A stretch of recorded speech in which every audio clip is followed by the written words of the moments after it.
Welcome to the Celestial Saga channel.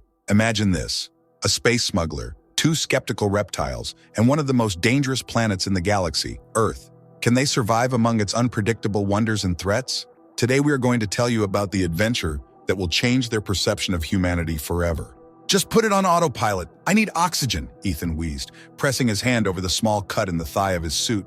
Marcus Reed swore, "I told you, a soft, weak human would be a burden. We should have hired a pernie and a pilot instead."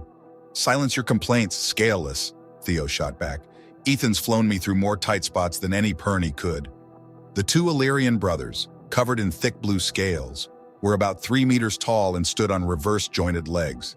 Their long arms ended in clawed hands, and their long, slim faces tapered into sharp points. Their teeth jutted out at odd angles like hacksaws stacked on top of each other. They argued like brothers, always at odds. Marcus Reed cursed again and shoved Theo, sending him stumbling backward. "I say we just kill him now. I've watched him and learned how to fly this human space truck. Why go to a restricted planet that has an open bounty on all smugglers? This single-brained human can't even cut his food properly without damaging his suit. He's not worth dying for. Let's end him and be done with it." Theo, recovering from the push, snapped back, "No, he's weak, stupid, and soft, but I will not let harm come to him. Have you forgotten our honor, brother?" Theo threw himself across the ship's hold, startling his brother and knocking him to the floor. "Well, you idiots fight later. I'm dying here," Ethan forced out between gasps.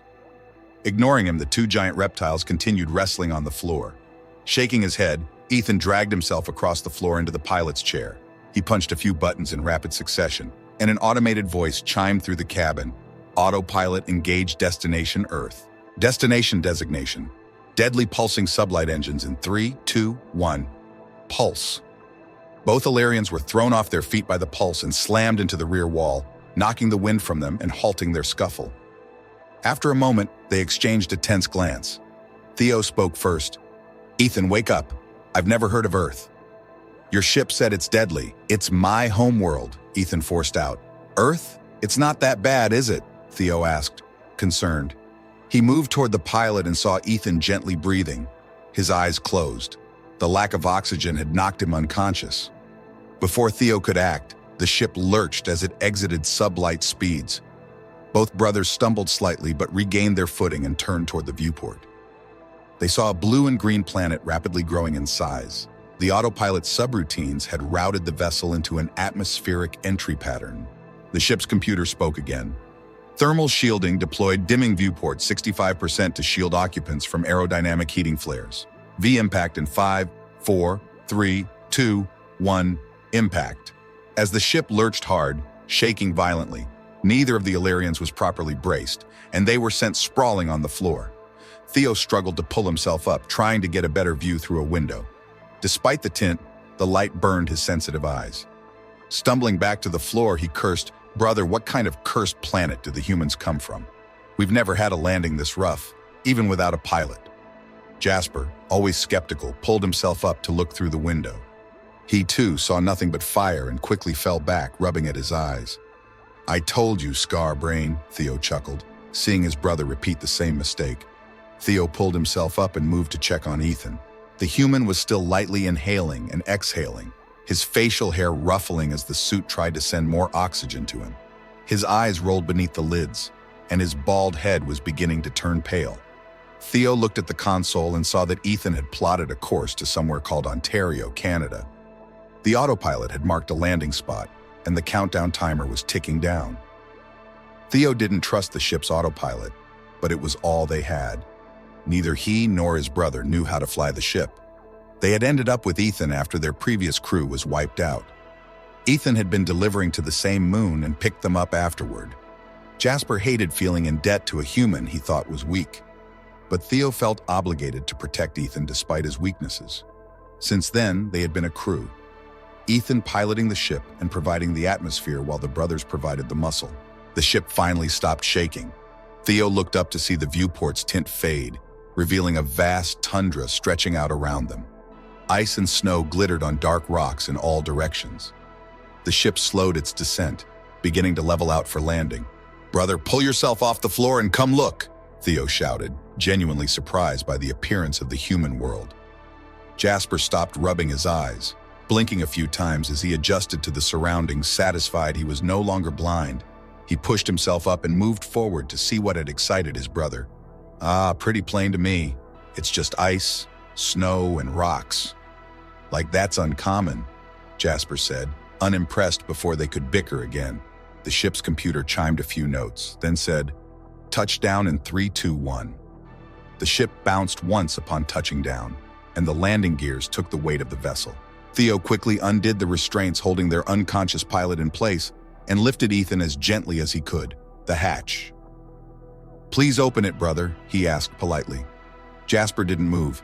"I'm not helping. The human is a burden, and I won't entertain this," he stated, his voice cold. Theo scowled, venom in his gaze, and shouldered past his brother.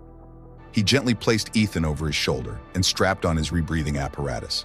With one claw, he pressed the access button for the landing hatch. Jasper grumbled and strapped on his rebreather, but didn't move otherwise. The hatch hissed and slid open, blasting cold air back into the ship as the two atmospheres equalized. Jasper swore, but Theo ignored him as he stepped down the ramp and onto the cold snow. He set Ethan gently in a sitting position against a nearby rock, struggling with the small clasps on the human's rebreather. They had clearly been designed for someone with smaller, more dexterous fingers. Refusing to give up, Theo managed to undo them, pulled off the mask, and set it aside. He stared at Ethan, shivering in the cold. A few moments later, Ethan gasped, his eyes flying open as he flailed briefly. "What the where-oh, we actually made it," Ethan said, smiling.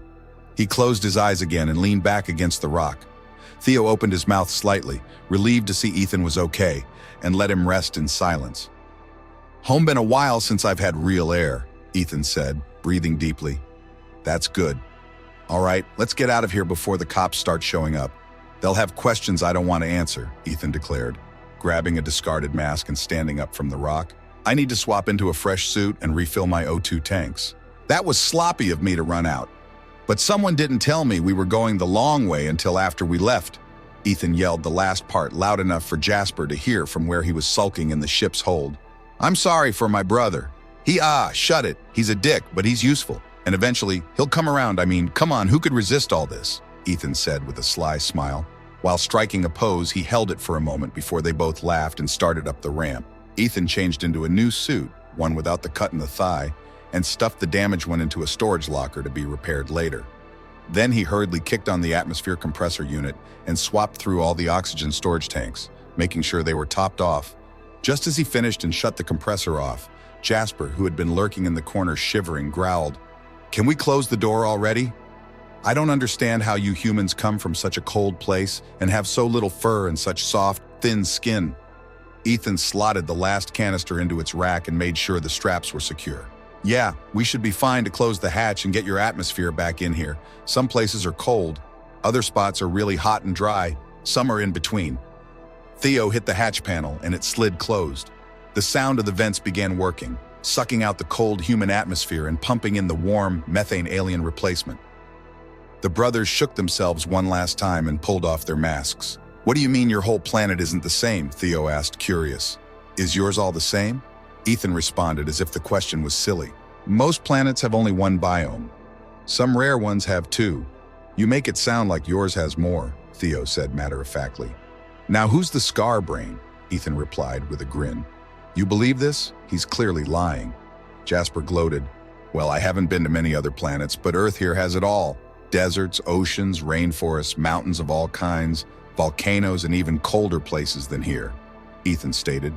Like he was addressing a child. "Your mouth spills gore dirt," Jasper fired back. Ethan looked taken aback. He had only heard that expression once before, and it had been after the brothers discussed the liar who had led their last crew to ruin. "All right, lizard brain, I'll show you," Ethan said, moving to his pilot's chair. "Call me a liar, you'll see," he grumbled to himself as he strapped in. He punched a few buttons, flipped a few switches to convert the ship from autopilot to manual, grabbed the yoke, and fired the thrusters. The ship jolted as the landing gear retracted into its large, square body. He punched a few more buttons to activate the ship's cloaking systems, then accelerated into a sharp turn and steered. The ship turned until the sun was on their left. A few moments passed, and Ethan released one of the foot pedals, causing the ship to slowly decelerate until they were hovering in place. He punched a few buttons, and the displays under the viewports lit up with information about the area around them. Temperature, humidity, and examples of native life forms. "Here, take a look and eat your words, you little," Ethan said, mostly directed at Jasper. Theo scrolled through the information. As Ethan had said, this area was a temperate forest, and the temperatures were far more mild. He looked out the viewport, his sharp eyes, fine-tuned by millennia of evolution to hunt, spotted something large and lumbering moving through the trees. He quickly scrolled through the animal files until he found one that matched the profile. It was called a grizzly bear, and it was larger and potentially more dangerous than an Illyrian. "Ethan, this creature, this bear, it does not pose a threat to your species?" Theo inquired. "Most sentient races would have eradicated any creature that could prey on them, out of necessity. But here, this predator roams the wilderness unchallenged." "Yeah, if it wanted to, but if you leave them alone, they'll probably leave you alone. If not, yeah, he could be a problem. But we're just as dangerous to them," Ethan answered nonchalantly. Jasper snorted in derision and moved forward, standing beside his brother. "Oh yeah, let me see this creature. If a human could be a threat to it, it can't be that bad," he said, sounding snobbish. He paled as he looked down at the images on the display. The pictures showed a huge, fur-covered creature with razor-sharp claws and teeth, ripping apart large, fleshy fish. Seeing his brother's disbelief, Theo pointed out the spot and said, "Look there, brother." Jasper looked in the direction Theo indicated and saw the lumbering shape. The bear had stretched itself upwards against a tree and was tearing deep furrows into it, each swipe of its claws leaving gashes deep enough to be visible from this distance. Jasper paled even further. Ethan smiled and said, "Next stop on the magic school bus, a volcanic island we call HFY." He yanked the yoke to one side and pushed the accelerator pedal forward. The two brothers grabbed the handles on the wall to avoid being knocked over as the ship rapidly turned and shot into the distance. As they flew, the landscape changed rapidly. Thick forests gave way to plains, then mountains, towns, and cities dotted the landscape. It seemed humans would set up anywhere, regardless of climate. They soon flew over large, empty land filled with red and gray rocks and dust. But even here, human settlements appeared. "Ethan, do your people not struggle living in some of these places?" Theo asked. "It seems some areas would be far more hospitable than others." "Sure, but every place has its challenges. Some places have tornadoes, others extreme heat or extreme cold. Some get hurricanes, and others just have too many people," Ethan replied. Jasper and Theo exchanged nervous glances. They had never met anyone who had been to the human world, and they never imagined it would hold such variety, such deadly diversity. Both gasped as they turned to look through the viewport again. They had crossed into open ocean now. The information display called it the Pacific, the largest body of liquid either brother had ever seen. Their planet was nothing but desert and rocks, with puddles of liquid methane dotting small sections and flowing in caves. Most of their smuggling operations had been to small mining stations on rocky moons and asteroids. Theo scrolled through the information, showing depth readings they'd never seen before, and the variety of aquatic animals was breathtaking. This time it was Jasper who spoke up. "These files must be lies. It says here this animal called the box jellyfish is nearly invisible in the water and venomous enough to kill anything it touches. And this one, a great white shark. It looks like a meat torpedo filled with teeth. Its file says it's larger than I am. Either these files are lies, or you humans must be deathly terrified of your waters." "Those files are true and accurate," Ethan replied like it was no big deal. "Sure, some people are scared, but we still swim in it and cross the ocean on boats. Accidents happen, sure, but most people survive nowadays. Plus, we have all those animals in zoos and aquariums. We like looking at them." Jasper's jaw hung open. The thought of a human going up against these creatures, and not only surviving but capturing them, went against everything he had thought about humans. None of the humans he had ever met had seemed threatening in any way, and none boasted of performing such feats. But the files contained images and videos of exactly what Ethan had described. "We're here," Ethan said, throttling the engines down. The ship hovered over an island in the middle of the endless expanse of liquid. A few more islands could be seen around them, but the one they were hovering over was the destination. The island had a large black mountain rising near its center, defined by a crater at the peak, Molten rock bubbled and occasionally spewed small globs from the pool within it. To Theo, it looked like it could erupt at any moment, which puzzled him since he could see human buildings and vehicles spread around the island. Tourists were even near the peak, posing for pictures. Surely these humans are in danger here. Do they live here? Why build between fire and ocean, surrounded by death? Theo blurted out in amazement. Nah, they're fine unless the volcano goes off, which it has. But most people survive. We just rebuild. Yeah, some people live here.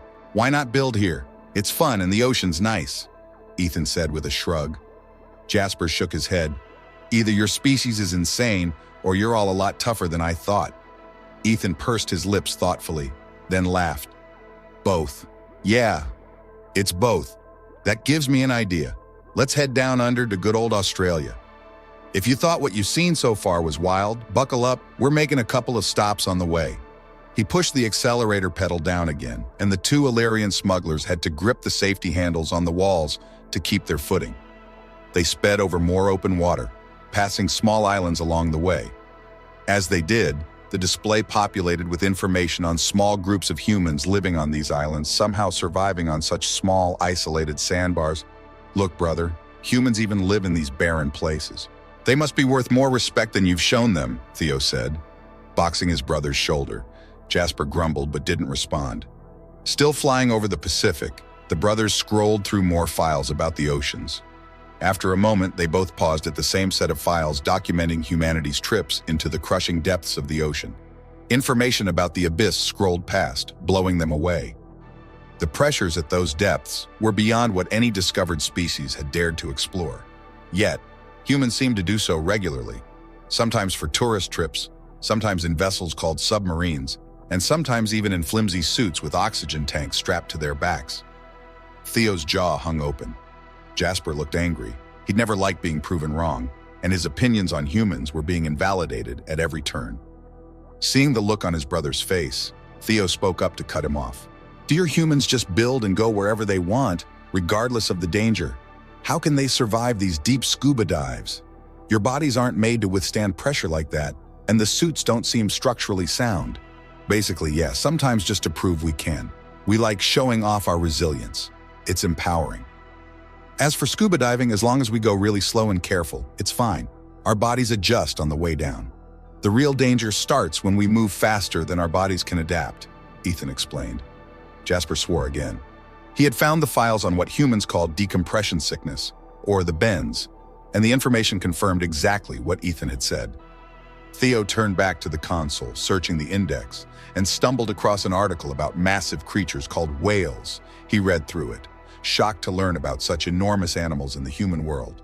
Despite their size, they weren't typically predatory.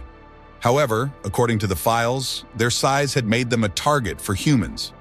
Evidently, humans had hunted these behemoths so prolifically that governments had outlawed the practice to preserve the species. The files also noted that while hunting them was illegal, some humans continued the practice. Ethan, can we see one of these whales? Is it possible to see one being hunted? Theo asked, eyes full of wonder. We can try, but we'll need some luck, Ethan replied, angling the ship in a new direction. Brother, look at this, Theo said, motioning for Jasper to inspect the files. Humans take down larger prey than even the greatest Illyrian hunters, Jasper began reading, still gripping the safety handle on the wall. His grip tightened as he read, his anger growing. What he had considered the weakest, most pitiful species had nearly exterminated creatures larger than any his race had dared hunt, and they did it in such dangerous environments. By the time he finished the article, he let go of the handle and sulked to another viewport. The handle was mangled, bearing a clear imprint of his clawed hand. Theo, sensing his brother needed time to process these revelations, turned his attention back to the front of the cabin. He stood beside Ethan, placing a hand on the back of the pilot's seat. Leaning down to peer out the front windscreen, Ethan was zigzagging the ship over the ocean, slowing near some vessels to inspect them before darting off again. Sensing Theo's upcoming question, Ethan preemptively answered, I'm looking for a whaling ship. It's illegal, so we've got to get lucky. Theo nodded in understanding but didn't move otherwise. He craned his neck to get a wider view. They continued like this for a short while until Theo spotted a ship. In the distance, a ship was chasing something large. Theo pointed it out to Ethan, who steered the vessel toward it. Curiosity got the better of the still sulking Jasper, and he moved from the back of the cabin to stand beside Ethan. As they approached, Ethan adjusted the ship's speed and trajectory to match their target. All three smugglers peered out to take in the scene. "Yep, that's a whaling ship," Ethan said. After a moment, he looked down, entering some commands into the ship's scanner. "Looks like it's a SE whale." As he identified the species, the whale's massive tail breached the surface. Theo and Jasper were stunned into silence. Their sharp hunter's eyes could just make out the silhouette of the creature. It had to be at least 18 meters long, more than 6 times the size of an Illyrian. There was no way the humans could take down something this huge, even if they worked together right, Jasper thought, doubt creeping in. Before he could voice his concerns, a loud boom echoed, followed by a flash and a cloud of smoke erupting near the bow of the human vessel. A giant arrow-shaped projectile shot out, striking the fleeing behemoth, detonating on impact. The creature stilled, the water turning deep red, with viscera flying through the air. The human vessel slowed and pulled up next to the carcass. Jasper, with a smug tone, said, "That doesn't count. They used overpowered weapons. That's not a true hunt. I knew you humans had to cheat. There's no way you could take prey with just melee weapons like an Illyrian." "Oh yeah, definitely not," Ethan replied, his voice dripping with sarcasm. Jasper, who hadn't yet grasped human sarcasm, smiled, thinking the human had conceded. Theo, who fully understood human humor, chuckled and exchanged an amused glance with Ethan. "Anyway, let's get this magic school bus trip back on track. Australia, here we come." Ethan grinned and slammed the accelerator, sending them racing into the distance with a wide turn. It was clear that the human wasn't planning to make any more short stops along the way. A few minutes later, they were speeding toward a massive coastline lined with greenery. Further inland, the land stretched into a reddish-yellow desert. Ethan slowed the craft as they neared the coast, passed it, and brought the ship to a stop over a wide stretch of marshy swamp bordering a vast desert region. The information display labeled this area as the Simpson Desert. "Take a look through the catalog of horror that is Australian wildlife," Ethan said smugly. The brothers began scanning the files. They encountered what felt like an endless list of venomous species, enormous insect creatures, wild canine packs known for attacking the unwary, and more reptile species than they had seen in one place before. The variety and sheer number of these creatures were far greater than anything they had encountered in North America. Looking out the viewport, Jasper gasped slightly. "Brother, look! This place looks like home! I swear I'm looking at Alperia!" Theo looked out and he too gasped lightly. Jasper had spoken the truth. This land looked closer to their world than any planet they had visited in their travels. Ethan smiled, pleased at their awe. He knew it had been far too long since the two had been to their home. Deciding it was time, he began working the consoles in front of him. The ship slowly lowered, rocking slightly as the landing gears extended. The brothers turned to look at Ethan, who motioned toward the hatch, signaling for them to get ready. They both strapped on their rebreathers and eagerly moved toward the door. The ship jostled and bounced slightly as it touched down. Ethan nodded at them, and Theo pressed the access panel. The hatch hissed and slid open, this time letting warm gases rush in. The brothers shivered in delight before stepping down the ramp. Ethan followed but paused at the top, watching them. The brothers had stopped on a sandbar between two marshy spots. A short distance from the end of the ramp, their heads were tilted upwards, eyes closed and arms outstretched, clearly enjoying the warmth of Earth's sun. Then Ethan noticed an unnatural shimmer between the reeds and the water to Jasper's right. Without warning, the surface exploded, and a massive 5-meter reptile lunged at Jasper's leg. Its enormous jaws, eerily similar to an Illyrian's, clamped down on Jasper's ankle. He screamed, eyes snapping open, as the creature yanked him to the ground, dragging him toward the water. Ethan dashed down the ramp and across the sand. He threw himself onto the aquatic predator's back, straddling it. Theo also sprinted over and grabbed his brother by the shoulders, playing a twisted game of tug-of-war with the crocodile. Using Ethan as the rope, Ethan drew his knife and began stabbing at the beast. Its tough, thick hide resisted his efforts. Swearing, Ethan lowered his body to the reptile's back, reaching around its shoulders and neck. With a swift motion, he plunged the knife upward into the softer skin at the base of the skull, pulling it open. The creature went still, allowing Theo to pull Ethan free from its grasp. "What the Gorth lover was that?" Theo cursed, pulling Ethan up from the sand. Jasper's leg was bloodied, with several marks where the crocodile's sharp teeth had punctured his scales. "Saltwater crocodile," Ethan said, pulling himself up from the reptile's back. His arms were drenched in blood. He wiped the knife clean before sheathing it. "Get him on the ship. We need to leave. They're a protected species, and we need to get out of here before they find it," Ethan said with a cold tone. Jasper tested his leg, putting weight on it and finding that it could hold him up. He shrugged off his brother's arm and turned to face the human. Ethan gave him a confused look, but then Jasper did something unexpected. He bowed deeply, one arm across his chest, fist clenched. Both Theo and Ethan were taken aback. Jasper had never shown such respect to a human before. Rising from the bow, Jasper spoke. "I was wrong about you, Scaleless. You're not weak. Your species has many hunts worthy of respect. This one included. Your planet has proven that, and you have my respect from this moment on. We are your crew." "Well, great, now get your ass on the ship and get that leg fixed up. I don't want you bleeding all over my Italian leather upholstery," Ethan replied, grinning widely. He knew that the grumpy brother would take this kind of response much better than a more sentimental one, which would probably embarrass him. All three smugglers burst into laughter, climbed aboard the ship, and soon shot off into the skies.